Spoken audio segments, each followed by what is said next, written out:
Assalamualaikum warahmatullahi wabarakatuh.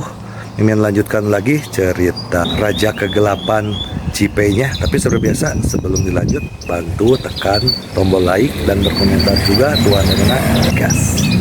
Bab 1371 ini mudah dijelaskan ruang tamu Wu. Tuan Wu, saya sungguh mengandalkan Anda.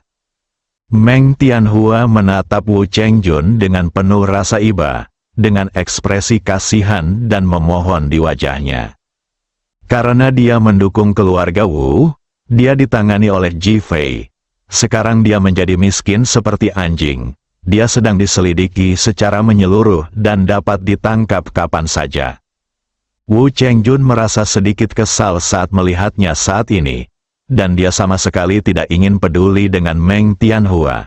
Namun, dia berpikir bahwa bagaimanapun juga, dia telah menyerah di depan umum kepada keluarga Wu. Jika dia tidak membantunya, beberapa pendukung yang tersisa akan patah hati. Jika moral orang rendah, akan sulit memimpin tim. Jadi saya terus menelepon orang dan meminta bantuan. Wu Tianze, yang menyamar sebagai Sun Sengshu, telah kembali bersama Donglan. Donglan lebih menyukai Wu Tianze palsu ini daripada Wu Tianze yang asli.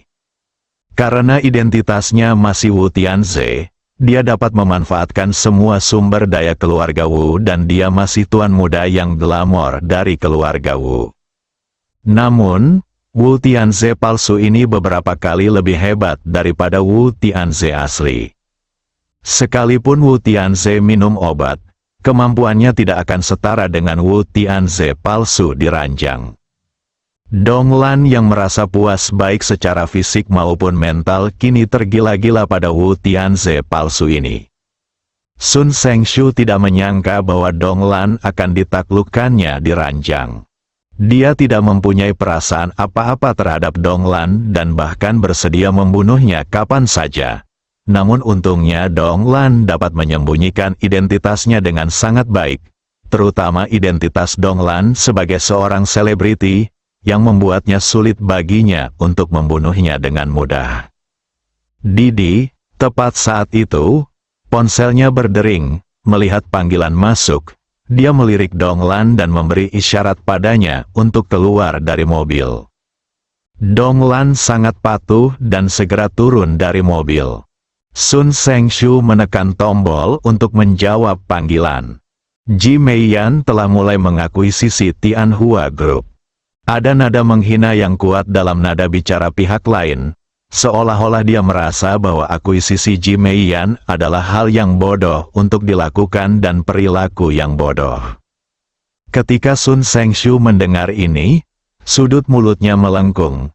Bagus sekali, selama keluarga Ji saling membunuh, itu akan menjadi situasi yang baik. Aku akan memberimu situasi yang lebih baik, pihak lainnya berkata sambil tersenyum. Bagaimana situasinya? Gunakan perangkap kecantikan pada Ji Meiyan. Oh, Sun Sengshu menunjukkan rasa ingin tahu, namun tampak sangat tertarik. Tunggu saja kabar baik, haha. Setelah pihak lain selesai berbicara, dia tertawa dan menutup telepon. Orang yang menelepon adalah Ling Haofeng. Meskipun Sun Sengshu tidak mengetahui rencana khusus Ling Haofeng, dia sudah penuh dengan harapan. Dia benar-benar ingin tahu apa yang akan terjadi ketika Ji Meiyan tergoda oleh jebakan kecantikan mereka. Lagi pula, mereka sangat percaya diri dengan penampilan mereka. Begitu Sun Seng keluar dari mobil, seorang pengawal datang untuk menyambutnya. Halo, Tuan Wu. Identitasnya adalah Wu Tianze lagi. Sun Sengshu tampak sangat sombong saat dia berjalan menuju ruang tamu. Begitu saya memasuki ruang tamu, saya mendengar Wu Chengjun menjelaskan kepada Meng Tianhua, Tuan Meng, masalah ini benar-benar sulit ditangani. Anda juga mendengar bahwa saya telah menelepon langsung untuk membantu Anda berkoordinasi. Tetapi Anda telah melakukan terlalu banyak hal ilegal, dan tidak ada seorang pun yang dapat membantu Anda. Kalau begitu, aku sudah selesai, bukan? Meng Tianhua berkata dengan putus asa. Wu Chengjun sedikit malu dan tidak tahu bagaimana menghiburnya. Faktanya, semuanya sudah berakhir, dan semua orang yang dimintai bantuan langsung menolaknya. Tetapi, dia tidak bisa mengatakannya secara langsung. Kamu belum selesai, suara Sun Sengshu terdengar dari pintu.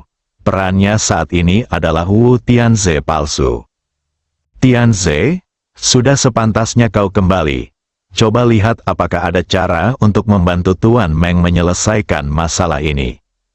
Wu Chengjun menceritakan perkembangan terbaru masalah tersebut. Wu Tianze palsu itu sangat tenang. Setelah mendengarkan, dia menatap Meng Tianhua dan bertanya, apakah kamu takut? Meng Tianhua masih sangat mengagumi Wu Tianze palsu. Bagaimanapun, dia sangat bijaksana dan pandai dalam hal-hal yang menyesatkan. Dia telah menjadi harapan terakhirnya. Jadi, dia hanya mengangguk, tidak berusaha menyembunyikan betapa paniknya dia. Ini sebenarnya tidak sulit sama sekali, Wu Tianze palsu berkata sambil tersenyum. Apakah kamu punya solusi? Wu Chengjun bertanya dengan tergesa-gesa dan penuh harap.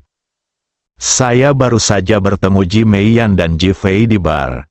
Saya telah memicu api di antara mereka berdua. Saya kira mereka pasti akan berselisih. Mungkin itu akan menjadi kesempatan bagi Tuan Meng saat itu. Setelah Wu Tianze palsu selesai berbicara, senyum percaya diri muncul di wajahnya. Benarkah? Peluang apa? Meng Tianhua seperti orang yang jatuh ke air dan hampir tenggelam. Tetapi tiba-tiba melihat sedotan penyelamat dan bertanya dengan tergesa-gesa. Kamu bisa menemukan cara untuk menjual perusahaan itu kepada keluarga Ji Meiyan. Jika Ji Fei ingin membersihkan perusahaanmu, bukankah itu berarti dia adalah musuh keluarga Ji? Bukankah konflik di antara mereka akan mulai meningkat? Mendesis, Wu Chengjun dan Meng Tianhua menarik napas dalam-dalam, dan kegembiraan langsung muncul di wajah mereka.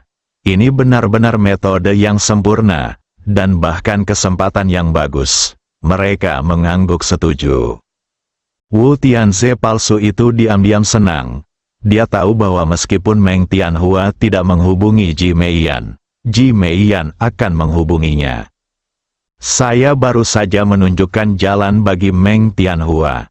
Mendengus, Meng Tianhua mendengus dingin. Ji Fei adalah bajingan yang dilahirkan oleh Ji Guanghui. Aib keluarga Ji. Sekarang dia berani mempersulitku. Aku ingin melihat bagaimana mereka akan mengakhirinya. Wajahnya penuh amarah dan dingin.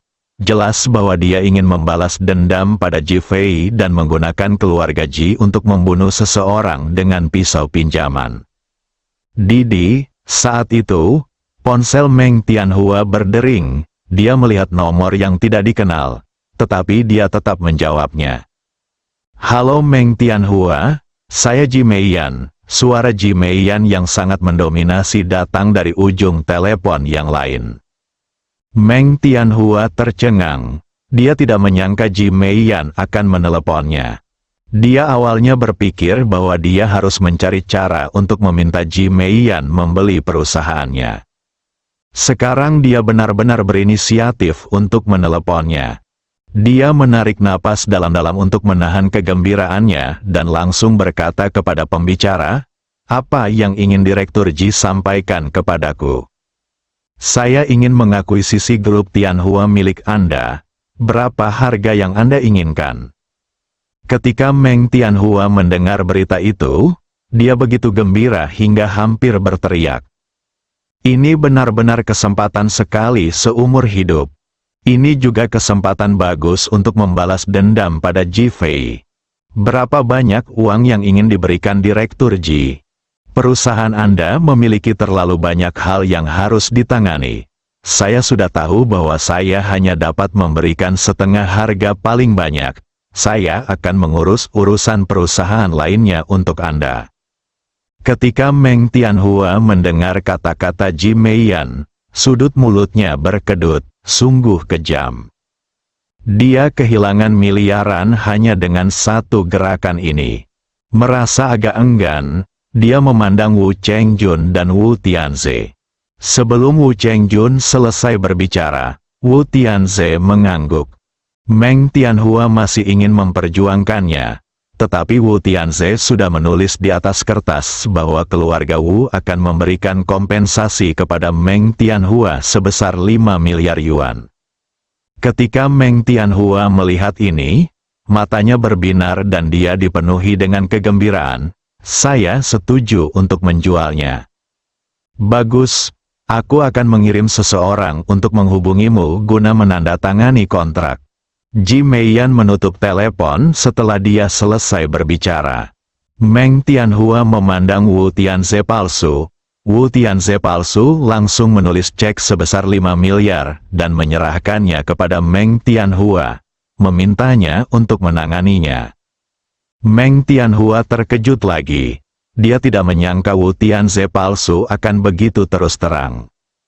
Terima kasih, Tuan Wu. Wu Tianze palsu melambaikan tangannya untuk memberi isyarat agar dia pergi. Meng Tianhua segera keluar untuk memastikannya. Wu Chengjun menatap Wu Tianze palsu dengan kebingungan di wajahnya, tidak mengerti mengapa dia harus benar-benar memberinya uang. Itu mudah dijelaskan, bab 1372 Iblis yang membuat pria impulsif. Bagaimana Anda menjelaskannya? Wu Chengjun memandang Wu Tianze palsu dan bertanya. Meng Tianhua baru saja datang ke sini. Ada sesuatu yang tidak kukatakan padamu. Saat Ji Fei dan aku berselisih, dia berkata bahwa dia ingin menghancurkan keluarga Wu. Mendengus, Ji Fei terlalu sombong. Apakah dia tidak tahu bahwa keempat keluarga besar itu sudah mapan? Mereka tidak bisa dihancurkan hanya karena dia menginginkannya. Meskipun Wu Chengjun merasa sedikit bersalah, dia masih berbicara dengan marah. Wu Tianze palsu itu penuh dengan ejekan dan penghinaan di dalam hatinya. Dia memandang rendah Wu Chengjun, tetapi dia tetap tersenyum dan berkata, sebenarnya, apapun yang dikatakan Ji Fei tentang masalah ini, satu hal yang pasti, keluarga Wu kita dan dia berada dalam kebencian yang tak terdamaikan. Dalam situasi saat ini, jika keluarga Wu dapat bertahan hidup, uang itu akan menjadi milik mereka. Jika tidak, maka uang itu akan menjadi milik orang lain. Jadi, bahkan jika kita memberi Meng Tianhua 5 miliar, apa yang akan terjadi jika dia benar-benar menyebabkan konflik antara Ji Meiyan dan Ji Fei? Bukankah kita yang akan diuntungkan? Mendengar ini, wajah Wu Chengjun menjadi serius dan dia berpikir keras. Setelah beberapa saat, dia mengangguk, memang begitu. Wu Tianze palsu melanjutkan, sekarang, bahkan jika kita harus menghabiskan semua uang keluarga Wu, selama seseorang dapat berurusan dengan Ji Fei, kita dapat menerimanya. Selama gunung-gunung hijau masih ada, tidak akan ada kekhawatiran tentang kayu bakar. Selain itu, selama Ji Fei disingkirkan, bukankah aset grup Li miliknya akan menjadi milik kita? Wu Chengjun kini benar-benar rileks. Dengan raut wajah yang lebih gembira, ia menatap Wu Tianze palsu dan mengangguk dengan berat. Tianze, aku melihatmu menjadi semakin fleksibel dan tenang. Bagus sekali, bagus sekali. Haha, setelah Wu Chengjun selesai berbicara, dia mengangkat tangannya dan menepuk bahu Wu Tianze. Dengan antisipasi sudah terlihat di wajahnya.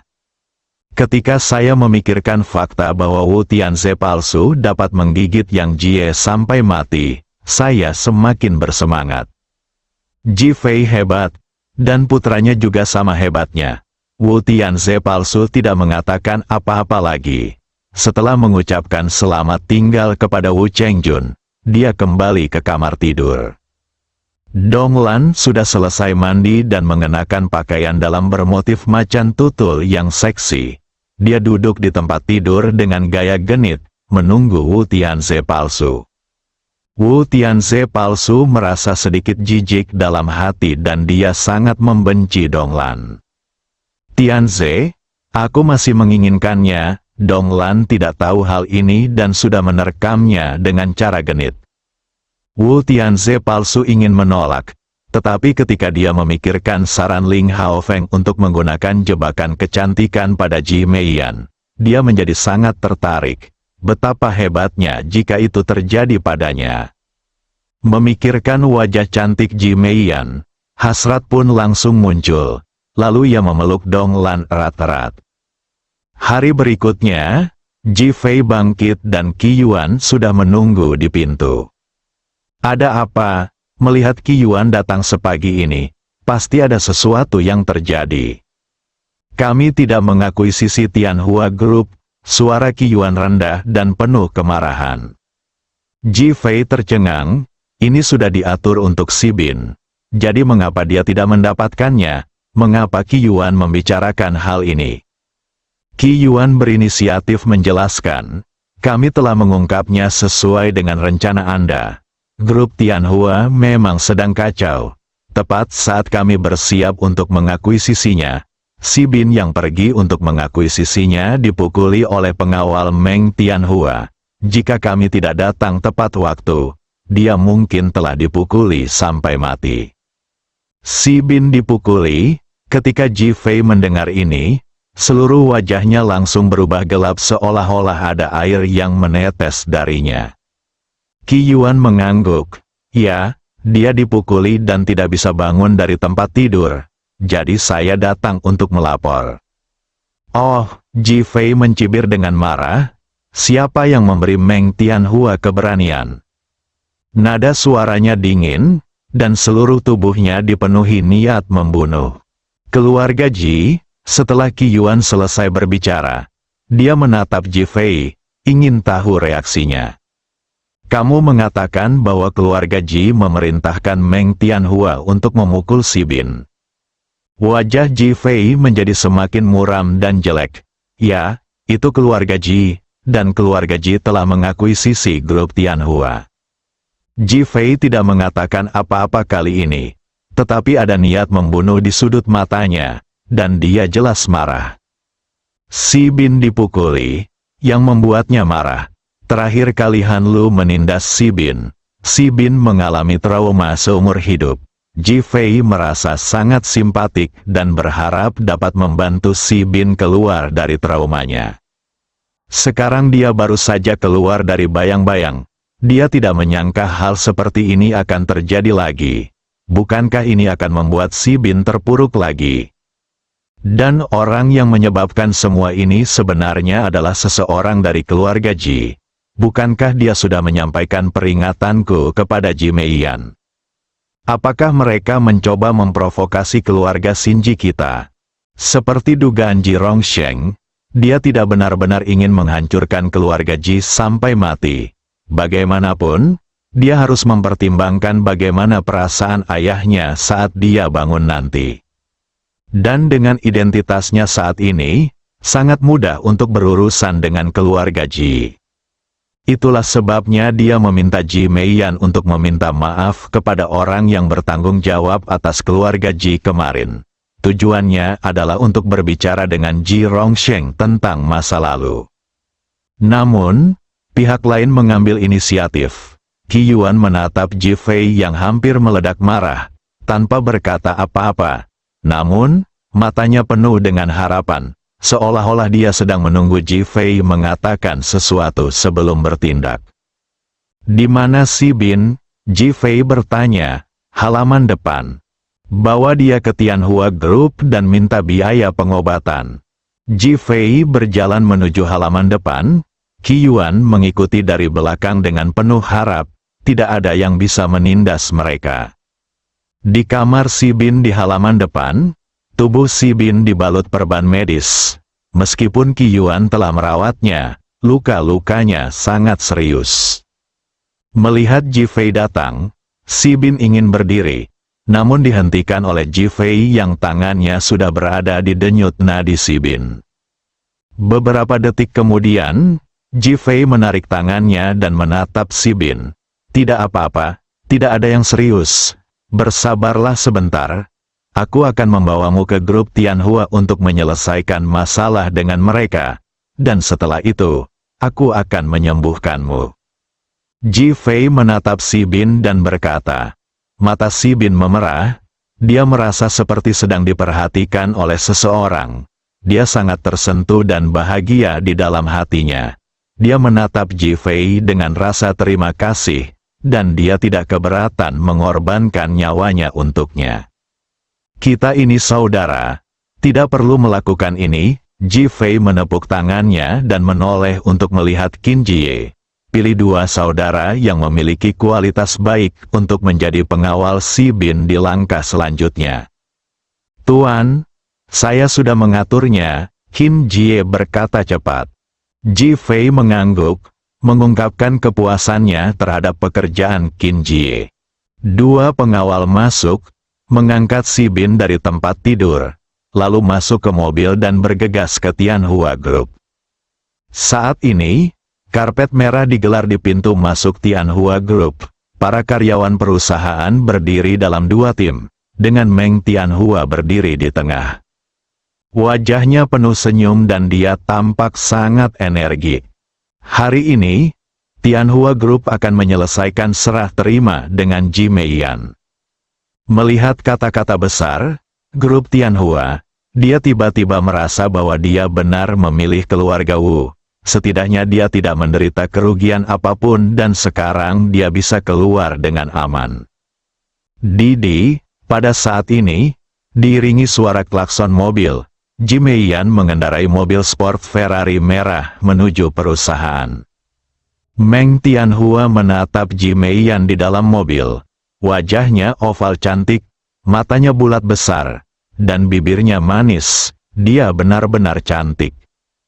Saat ini, dia mengenakan rok panjang berwarna merah dengan garis leher berbentuk V yang memperlihatkan sedikit warna putih salju, yang membuatnya menelan ludahnya tanpa sadar, seolah-olah ludahnya akan menyembur keluar. Kuku yang dicat dengan cat kuku merah, memegang kemudi. Kombinasi gaun merah dan Ferrari merah benar-benar iblis yang membuat pria impulsif bersambung.